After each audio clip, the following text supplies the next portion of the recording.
Chapter 9 India Social Life Part 4.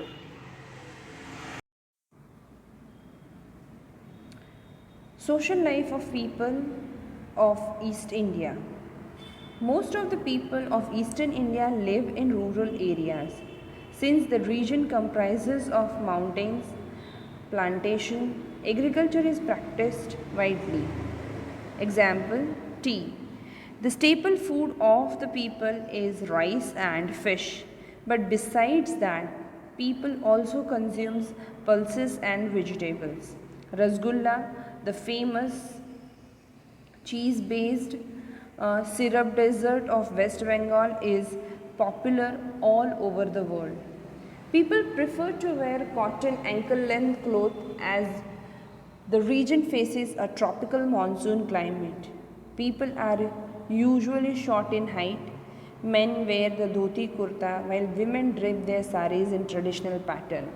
So the people of Eastern India, they practice agriculture at large, and their staple food is rice and fish. And they talk about the cheese base, that is the famous rasgullas are famous all over the world. When it comes to the clothing of the people of this region, women wear traditional saris, they drape saris in the traditional way, and men wear dhoti kurta. The geographical conditions of this region is tropical in nature. There is a monsoon climate most of the time, and that's why the people wear ankle length clothes. Moving ahead. Most of the houses of East India are made up of bamboo and wood, but some are also made of brick and cement. Tribals in forest area live in hut spread over the forest area. Houses have sloping roof due to the excessive rain. The backyards of most houses have small pond known as pukar, in which pisciculture is practiced. So they say that this is a area where there is a heavy rainfall, so it's always, the houses are always slanting, always have a slanting roof, and they use excessive amount of bamboo and wood over here to build their houses. They also may use bricks and cement also, and they all, most of the houses have a small pond backside in the backyard of their houses. And pisciculture means agriculture or a breeding of fish takes place. Okay, Assamese, Bengali and Oriya are commonly spoken by the people of East India. Hindi and English are commonly spoken. English are also spoken marginally. So now the major languages that are being used and that have been spoken over here is Assamese, Bengali and Oriya. Hindi and English is being used, but very less people speak this language. Many festivals brighten the lives of the people of this region. Bihu and Ojpalli, the folk dance of Assam, are very famous. People believe in secularism, and India have the liberty of following the religion of their choice.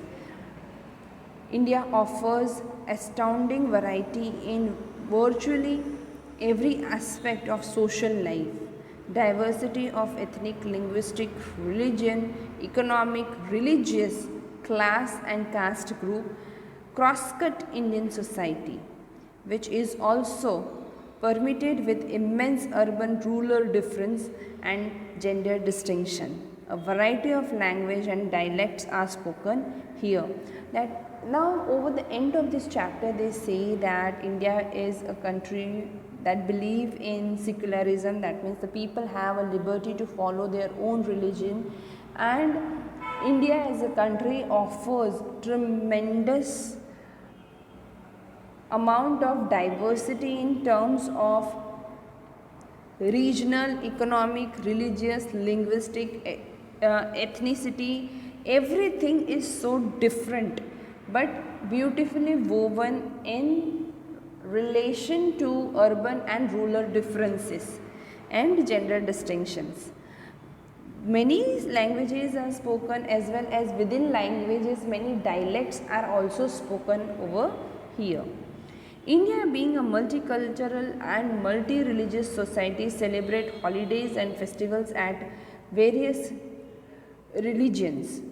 The three national holidays in India, the Independence Day, the Republic Day and Gandhi Jayanti, are celebrated with zeal and enthusiasm across India. Now when we see the calendar, many a times we see the state calendar and there are national calendars also. In national calendars we have holiday which is been kept as close for everyone, and in state holidays the state religions are given more of the importance. But the three such events are there, that is Gandhi Jayanti, Republic Day and Independence Day, which has been celebrated with a great zeal across the India. However, with the passage of time, many transformations can be seen in the Indian way of life. Example, change are visible in diet, apparel, life, etc. due to increase in communication technology and faster means of transportation. Globalization has brought many changes in the social life of people. With the passage of time, there has been many changes in the regional, religious, as well as the way people live their lives in the rural and urban way. And globalization has changed lot of things in the social life of the people. Change is inevitable, that means change is about to take place, natural, and it is necessary also. But our culture and heritage must be conserved. That means we should see to it that even the things changes, we should also change with the passage of time, but the culture is been preserved. Men and environment are interdependent, and thus along with culture and heritage, its prestige and honor must be preserved under all circumstances. The culture of India refers to the way of life of the people of India. India's languages, religion, dance, music, architect, food and custom differ from place to place within the country. The Indian culture, often labeled as an amalgamation of several cultures, span across the Indian subcontinent and has been influenced by the history that is several millennium old. The people of the rural area too enjoy the diversity. Diversity is seen in the caste, color, creed, language, culture, tradition, rituals, customs, thinking and belief, right from the northern state of Kashmir to its southernmost counterpart Kanyakumari, and from western Gujarat to the northeastern Arunachal Pradesh. The political, social, economic scenario is completely different from the one another. Hence, India is known as a land of diversity.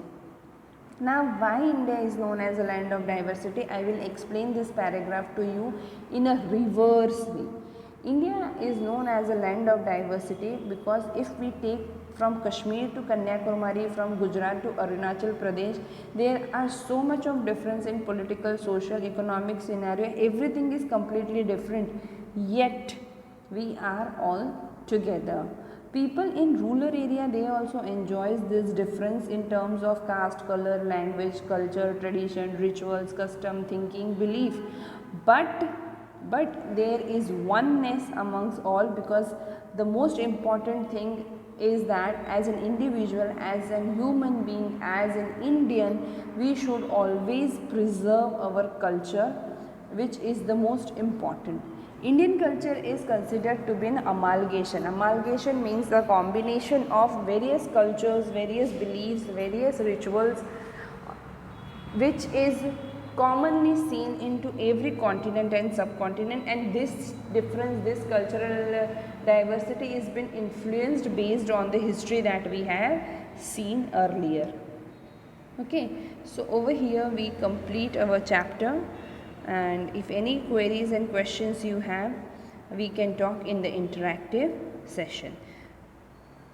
So over here we complete our chapter India Social Life. Thank you.